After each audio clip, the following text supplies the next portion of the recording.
मित्रांनो, हा आहे कोरल ड्रॉ ट्युटोरियल सिरीजचा पहिला व्हिडिओ.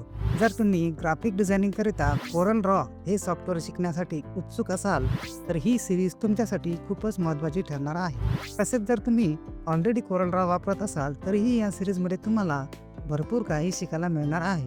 या सिरीजमध्ये मी तुम्हाला बेसिकपासून ॲडव्हान्सपर्यंत स्क्रीन रेकॉर्डिंग सोबत step by step Corel Draw शिकवणार आहे. माझ्या 15 वर्षाच्या अनुभवातून मी ज्या काही कोरल ड्रॉच्या गोष्टी शिकल्या आहेत त्या सर्व मी तुमच्यासोबत या ठिकाणी शेअर करणार आहे.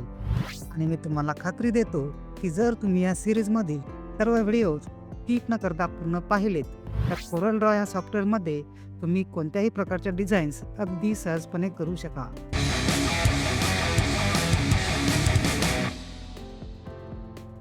नमस्कार मित्रांनो, मी अनमोल. तुम्ही पाहतात मराठी युनिव्हर्स. चला तर मग सुरुवात करूया. मित्रांनो, सर्वप्रथम तुम्हा सर्वांना नवीन वर्षाच्या खूप खूप शुभेच्छा. व्हिडिओला सुरुवात करण्यापूर्वी मी थोडक्यात माझ्याबद्दल सांगतो.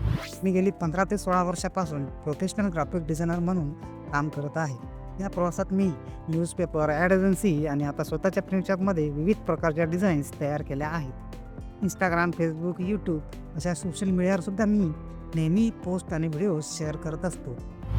कोरल ड्रॉमध्ये मी आत्तापर्यंत जाहिराती, फ्लेक्स, बॅनर्स, सोशल मीडियासाठी पोस्ट, बुक कव्हर्स, लोगो अशा प्रकारच्या भरपूर डिझाईन्स तयार केल्या आहेत. मराठी, हिंदी आणि इंग्रजी अशा तिन्ही भाषांमध्ये मी काम केलेलं आहे. या सिरीजमध्ये मी तुम्हाला कोरल ड्रॉसोबतच डिझाईन करताना लागणारे इतर tools, photo editing, photo cutout तसेच बऱ्याच प्रकारच्या ऑनलाईन वेबसाईट आणि डिझायनिंगसाठी लागणारे बरेच AI टूल्ससुद्धा सांगणार आहे. मला वाटत असेल की ही सिरीज पूर्णपणे मोफत आहे, पण तसे बिलकुल नाही.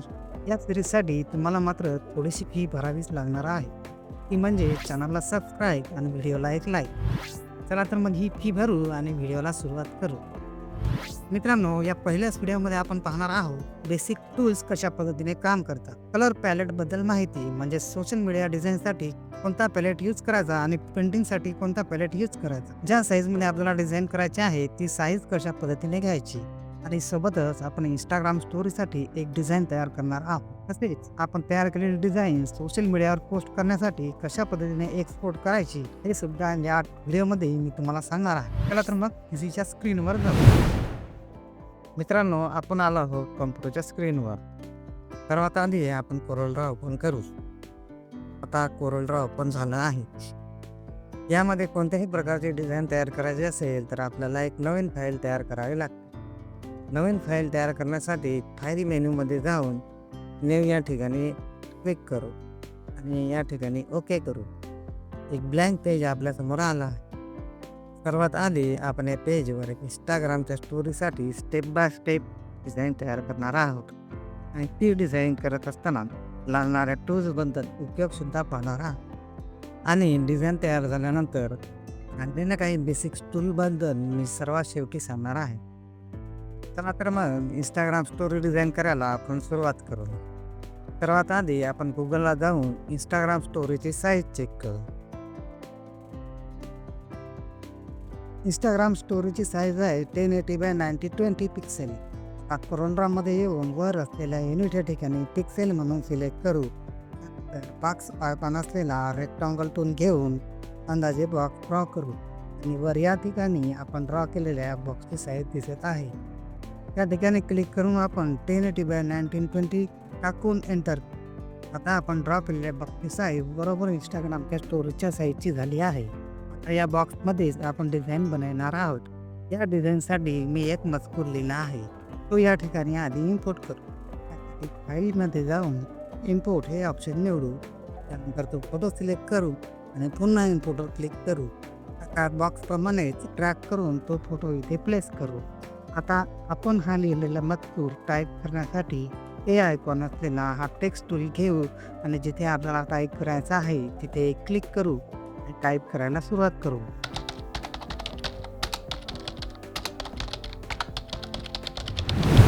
आता आपला मजकूर पूर्ण टाईप झाला आहे. मराठी हिंदी फॉन्ट्स कुठून आणायचे, मराठीमध्ये कसे टाईप करायचे याबद्दल येणाऱ्या व्हिडिओमध्ये मी सर्व डिटेल तुम्हाला सांगणार आहे. हे जे आपण टेक्स्ट टूल घेऊन एका ठिकाणी क्लिक करून टाईप केलं ला आर्टिस्टिक टेक्स्ट असे म्हणतात.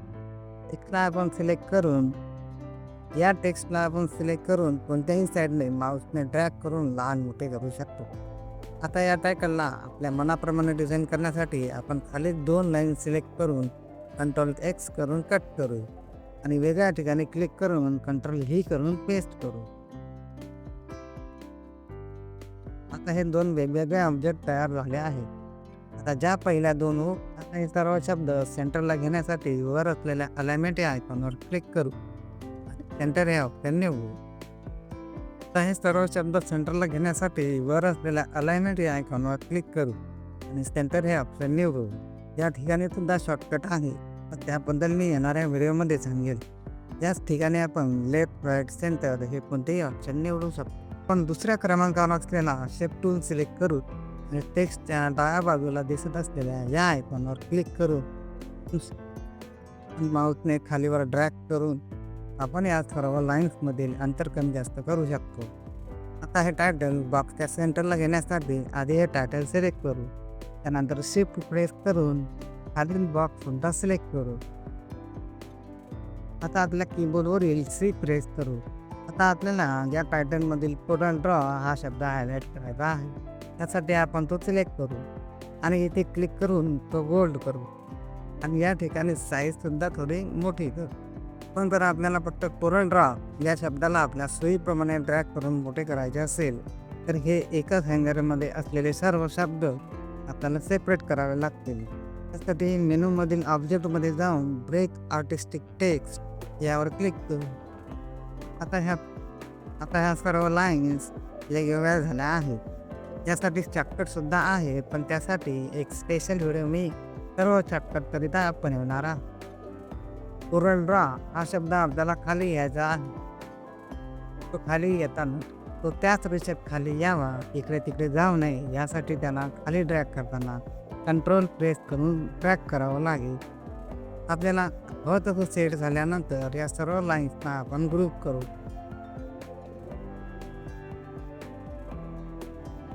म्हणजे मूव्ह करताना त्या लाईन्स सोबतच मूव्ह होतील, इकडे तिकडे जाणार नाही. आता या टायटलच्या वर आपल्याला एक कोरल ड्रॉचा लोगो ॲड करायचा आहे. लोगोसाठी आपण गुगलमध्ये जाऊ आणि कोरल ड्रॉ लोगो PNG म्हणून सर्च करू आणि आपल्याला हवा असलेला लोगो शोधून त्याला डाउनलोड करू. त्यानंतर कोरल ड्रॉमध्ये येऊन फाईलवर क्लिक करू आणि इम्पोर्ट करू.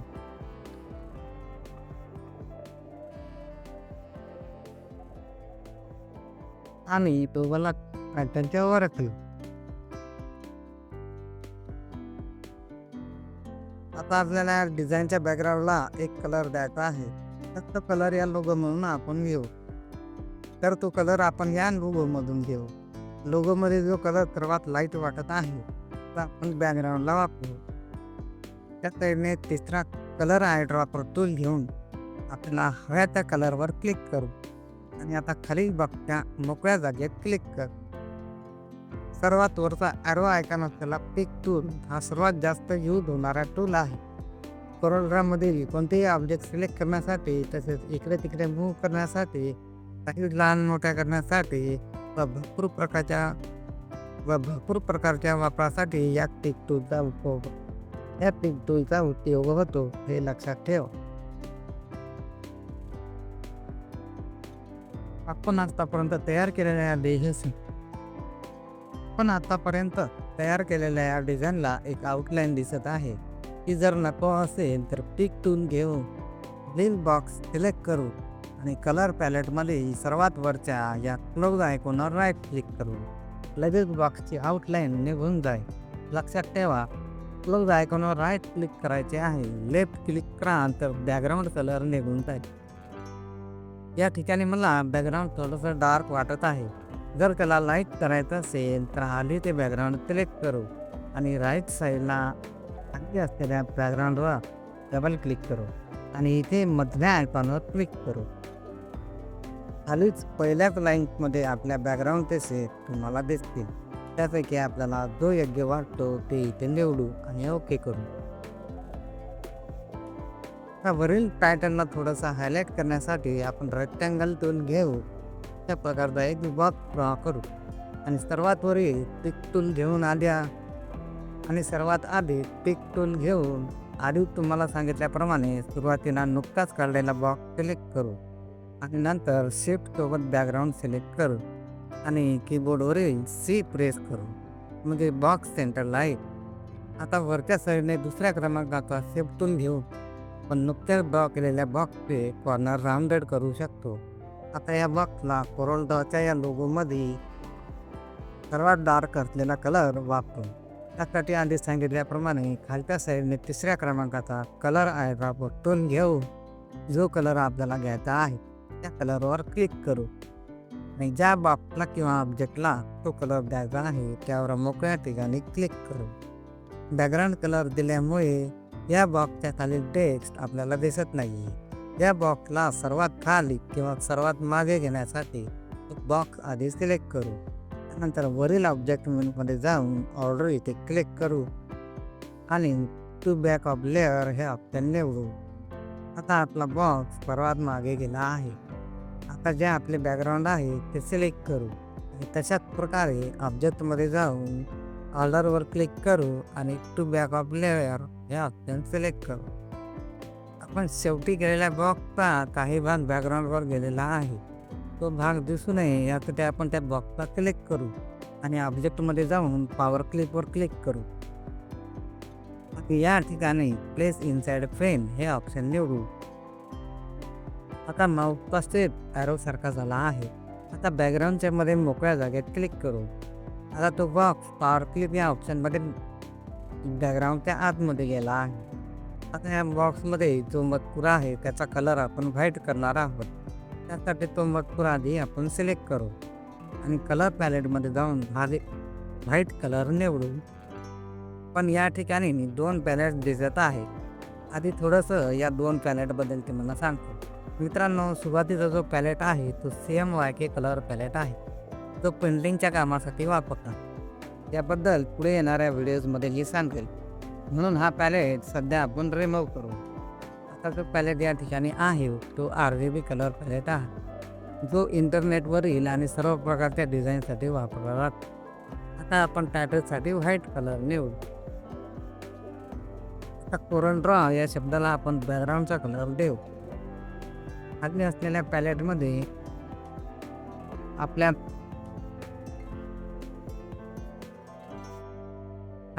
पॅलेटमध्ये आपल्या फाईलमध्ये यूज केलेले सर्व कलर दिसत असतात. आपण तो कलर बॅकग्राऊंडला या आधीच दिला असल्यामुळे तो कलर सुद्धा या पॅलेटमध्ये आहे. तो शब्द सिलेक्ट करून आपण तो कलर निवडू. आता या ठिकाणी मला कोरल ड्रॉच्या आयकॉनच्या बाजूला जे सर्कल दिसत आहे ते मला व्यवस्थित वाटत नाही. त्यासाठी आपण एक त्याच साईजचे नवीन सर्कल ड्रॉ करू आणि लोगोप्रमाणेच त्याची साईज ॲडजस्ट करू. आणि आधीप्रमाणेच या ठिकाणी सुद्धा पॉवर क्लिप या ऑप्शनचा यूज करून आपण हा लोगो सर्कलच्या आतमध्ये टाकणार आहोत.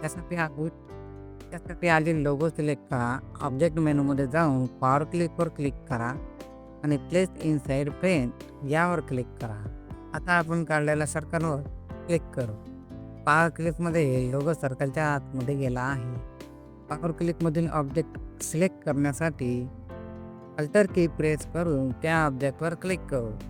सिलेक्ट झाल्यानंतर आपल्याला हवं ते ऑब्जेक्ट आपण मूव्ह करू शकतो. तसेच त्याची साईजसुद्धा आपल्याला हवी तेवढी कमी करता येते. आता या लोगोला जी ब्लॅक आउटलाईन आहे ते आपण व्हाईट करणार आहोत आणि आधी सांगितल्याप्रमाणे कलर पॅलेटमधील व्हाईट कलरवर लेफ्ट साईड क्लिक करा. आता लोगोच्या आउटलाईनची साईज थोडी जाड करू. खाली असलेल्या आउटलाईन या आयकॉनवर डबल क्लिक करू आणि या ठिकाणी त्यावर पॉईंट देऊन ओके करू. आता आपण एंटरद्वारे खालील इंग्रजी वाक्याच्या 2 लाईन करू आणि शेप टूल घेऊन लाईनमधील अंतर ॲडजस्ट करू.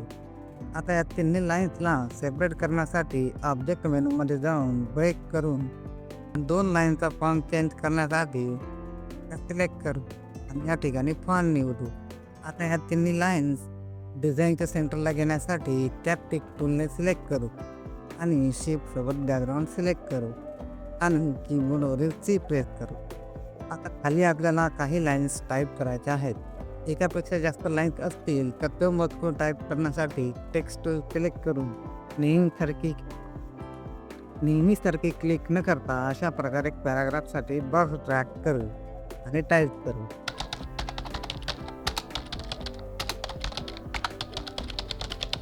मित्रांनो, राहिलेला मजकूर टाईप झाला आहे. तो डिझाईनमध्ये सर्वात शेवटी ॲड करायचा आहे. तसेच या डिझाईनमध्ये एक कॅरेक्टरसुद्धा आपल्याला ॲड करायचं आहे.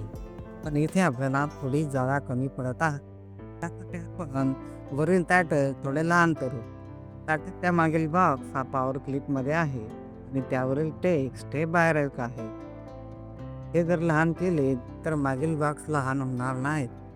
त्यासाठी आधी बाहेरील टायटल सिलेक्ट करून बॉक्सप्रमाणे त्याला सुद्धा पॉवर क्लिपमध्ये ॲड करू. आता पॉवर क्लिपमधील सर्व ऑब्जेक्ट लहान करण्यासाठी आपल्याला पॉवर क्लिपच्या आतमध्ये जावं लागेल. त्यासाठी बॅकग्राऊंड सिलेक्ट करून मेनूमध्ये ऑब्जेक्टमध्ये जाऊ आणि पॉवर क्लिपमध्ये जाऊन एडिट पॉवर क्लिप या ठिकाणी क्लिक करू आणि माऊसद्वारे त्या पद्धतीने ड्रॅग करून सर्व ऑब्जेक्ट सिलेक्ट करू. त्यानंतर कीबोर्डवरील Ctrl+G हे प्रेस करून सर्व ऑब्जेक्ट ग्रुप करू आणि हवे तितके लहान करू आणि सर्व ऑब्जेक्टला थोडंसं डाव्या बाजूला मूव्ह करू. पॉवर क्लिपमधून बाहेर येण्यासाठी ऑब्जेक्टवर क्लिक करून पॉवर क्लिप या ठिकाणी जा. त्यानंतर फिनिश एडिटिंग दिसल्यावर या ठिकाणी टॅप. आता आपण उजव्या बाजूच्या मोकळ्या जागेमध्ये तोच कोरल रंगाचा लोगो घेऊन थोडा मोठा करू. आता टूल्समधील खालच्या साईडने 4थ्या क्रमांकाचा ट्रान्सपरन्सी टूल घेऊन त्या लोगोला या ठिकाणी हवे तितके लाईट करू आणि त्यानंतर पॉवर क्लिपमध्ये त्याला सुद्धा आतमध्ये टाकू. आधी सांगितल्याप्रमाणे याला सुद्धा अल्टर प्रेस करून सिलेक्ट करू आणि ऑब्जेक्टमध्ये जाऊन ऑर्डरवर क्लिक करू आणि बॅक ऑफ लेअर सिलेक्ट करू. आता शेवटी टाईप केलेला जो छोटासा पॅराग्राफ आहे तो या ठिकाणी आपण हवा कसा सेट करू. त्यानंतर यावर राईट क्लिक करून कन्वर्ट टू आर्टिस्टिक टेक्स्ट यावर क्लिक करू. म्हणजे याला आपण सहजपणे हवं तसं लहान मोठं करू शकतो. त्यानंतर या रिकामी जागेत आपण एक इमेज टाकणार आहोत. त्यासाठी फाईलमध्ये जाऊन इम्पोर्ट करू आणि ती इमेज सिलेक्ट करून आपल्या पेजवर घेऊ. ही जी कॅरेक्टर इमेज आहे ती मी AI द्वारे तयार केली आहे. हे कॅरेक्टर बोलत असताना जो मागे स्टुडिओ आहे तो सुद्धा मी AI द्वारे तयार केलेला आहे. हे कसं करायचं हे सुद्धा तुम्हाला येणाऱ्या व्हिडिओमध्ये मी सांगणार आहे. आता हे डाउनलोड केलेली इमेज आपल्याला हवी तशी पॉवर क्लिप या टूलद्वारे या ठिकाणी सेट करू. त्यानंतर जे इंग्रजी टायटल आहे त्या टायटलला आपण कॅरेक्टरच्या शर्टचा कलर देऊ. त्यासाठी खालच्या साईडने 3ऱ्या क्रमांकाचा कलर आय ड्रॉपर टूल घेऊन शर्टचा जो आपल्याला कलर हवा आहे तिथे क्लिक करू आणि त्यानंतर इंग्रजी टायटलच्या मधोमध क्लिक करू. त्यानंतर या टायटलला थोडा हायलाईट करण्यासाठी आपण याला आउटलाईन देऊ.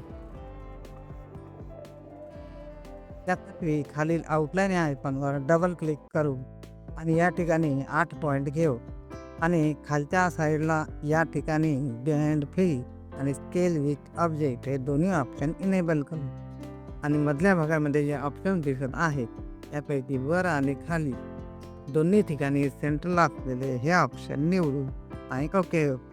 आता ही आउटलाईन मला जरा जास्त जाड वाटत आहे. आउटलाईनमध्ये आपण ती 6 पॉईंटची करू. आता आउटलाईनला व्हाईट कलर देऊ. दोन्ही लाईनमधील गॅप थोडा कमी करू. मित्रांनो, इंस्टाग्राम स्टोरीसाठी ही डिझाईन आता तयार झाली आहे. आता हे डिझाईन इंस्टाग्रामला अपलोड करण्यासाठी आपण हे पूर्ण डिझाईनला सिलेक्ट करूया. त्यानंतर फाईलमध्ये जाऊन एक्सपोर्ट या ठिकाणी क्लिक करू आणि या ठिकाणी आपल्याला हवं ते फाईल नेम देऊ आणि खाली PNG सिलेक्ट करू. त्यानंतर खाली असलेले सिलेक्टेड ओनली हे ऑप्शन निवडू. म्हणजे आपण सिलेक्ट केलेलीच डिझाईन एक्सपोर्ट होईल. हे ऑप्शन इनेबल केले नाही तर संपूर्ण पेज एक्सपोर्ट होईल, हे लक्षात ठेवा. इनेबल केल्यानंतर खालील एक्सपोर्ट या ठिकाणी क्लिक करू आणि या ठिकाणी ओके करा. आता डेस्कटॉपला ही PNG फाईल तयार झाली आहे. आता फाईल आपण इंस्टाग्रामसाठी किंवा कोणत्याही सोशल मीडियासाठी यूज करू शकतो.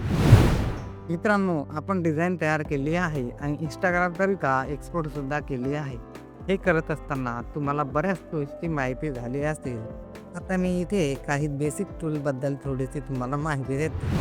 मित्रांनो, सर्वात होता जो पिक टूल आहे तो घेऊन आपण कोणतेही ऑब्जेक्ट इकडे तिकडे मूव्ह करू शकतो. तसेच या टूलद्वारे आपण ऑब्जेक्टची साईजसुद्धा चेंज करू शकतो. तसेच या टूलने कोणतेही ऑब्जेक्ट सिलेक्ट करून डिलीटसुद्धा करता येतात आणि आणखी बरंच काही या टूलद्वारे आपण करू शकतो. या शेप टूलद्वारे आपण पॅराग्राफच्या लाईन्समधील अंतर कमी जास्त करू शकतो. त्यानंतर या टूलद्वारे आपण एखाद्या इमेजला अशा प्रकारे क्रॉप सुद्धा करू शकतो. त्यानंतर चौथ्या क्रमांकाचा जो झूम टूल आहे त्या टूलद्वारे आपण पेज झूम इन किंवा झूम आउट करू शकतो. त्यानंतर हा 5व्या क्रमांकाचा फ्री हँड टूल, याद्वारे आपण सरळ लाईन ड्रॉ करू शकतो. तसेच आपण अशा प्रकारे लाईनद्वारे काहीही ड्रॉ करू शकतो. जर आपल्याला या टूलद्वारे सरळ लाईन ड्रॉ करायची असेल त्यासाठी हा टूल घेऊन एका ठिकाणी क्लिक करा आणि नंतर दुसऱ्या ठिकाणी क्लिक करा, म्हणजे लाईन ड्रॉ होईल. आणि जर तुम्हाला सरळ लाईन पाहिजे असेल तर शिफ्ट प्रेस करून ड्रॅग करा. तशाच प्रकारे आपण उभी लाईन सुद्धा ड्रॉ करू शकतो. जर लाईन आपल्याला जाड करायची असेल तर खालील आउटलाईन या आयकॉनवर डबल टॅप करून या ठिकाणी 4 पॉईंट एंटर करू आणि ओके करू. आता ही लाईन सिलेक्ट करून कलर पॅलेटमधील कलरवर राईट क्लिक करून आपण त्या लाईनचा कलर बदलू शकतो. हा रेक्टँगल टूल घेऊन आपण एक बॉक्स ड्रॉ करू शकतो. बॉक्सची आउटलाईन अशा पद्धतीने आपण जाड करू शकतो. कलर पॅलेटमधील एखाद्या कलरवर राईट क्लिक करून आपण आउटलाईनचा कलर सुद्धा चेंज करू शकतो. तसेच बॉक्सच्या आतील व्हाईट कलर आपल्याला चेंज करायचा असेल तर बॉक्स सिलेक्ट करून पॅलेटमधील कलरवर लेफ्ट क्लिक करा. अशा प्रकारे आपण आउटलाईनचा आणि बॉक्समधील पेजचा सुद्धा कलर चेंज करू शकतो. मित्रांनो, जेव्हा आपण रेक्टँगल टूल घेऊन एखादा बॉक्स ड्रॉ करतो तेव्हा आपण आपल्याला हवा तसा ड्रॉ करू शकतो.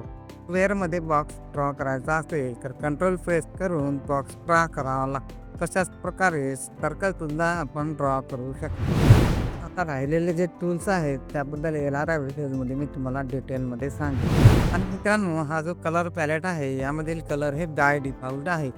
यामध्ये आपण आपल्या मनाप्रमाणे कितीही वेगवेगळे कलर ॲड करू शकतो आणि एक कस्टम पॅलेटसुद्धा या ठिकाणी तयार करू शकतो. या कलर पॅलेटबद्दल संपूर्ण माहिती मी येणाऱ्या व्हिडिओमध्ये तुम्हाला देईन. मित्रांनो, कोरल ड्रॉ ट्युटोरियलचा पहिला व्हिडिओ या ठिकाणी संपला आहे. पुढील व्हिडिओमध्ये आपण पाहणार आहोत मराठी हिंदी फॉन्ट्स आणि मराठी हिंदी भाषेमध्ये टाईप करण्याच्या वेगवेगळ्या पद्धती. AIच्या मदतीने सहजपणे फोटो कटआउट कसा करायचा आणि बेसिक टायटल इफेक्ट्स आणि बरेच महत्त्वाचे टूल्ससुद्धा या व्हिडिओमध्ये आपण पाहणार आहोत. आणि सोबतच 2 यूट्यूब थंबनेलसुद्धा डिझाईन करणार आहोत. आणि त्यानंतर येणाऱ्या पार्ट्समध्ये प्रिंट शॉपमधील डिझाईन्सबद्दल शिकवण्यात येईल, ज्यामध्ये visiting card design, banner design हे सर्व विषय समाविष्ट असतील. मित्रांनो, व्हिडिओला लाईक करा, चॅनलला सबस्क्राईब करा आणि तुमच्या प्रतिक्रिया कमेंटमध्ये नक्की कळवा. जर तुम्हाला कोरल ड्रॉ संबंधी काही अडचणी असतील किंवा काही विचारायचं असेल तर कमेंटमध्ये जरूर विचारा. मी तुमच्या प्रत्येक कमेंटला उत्तर देण्याचा प्रयत्न करेल आणि आवश्यक असल्यास पुढील व्हिडिओमध्ये तो विषय समाविष्ट करेल. धन्यवाद.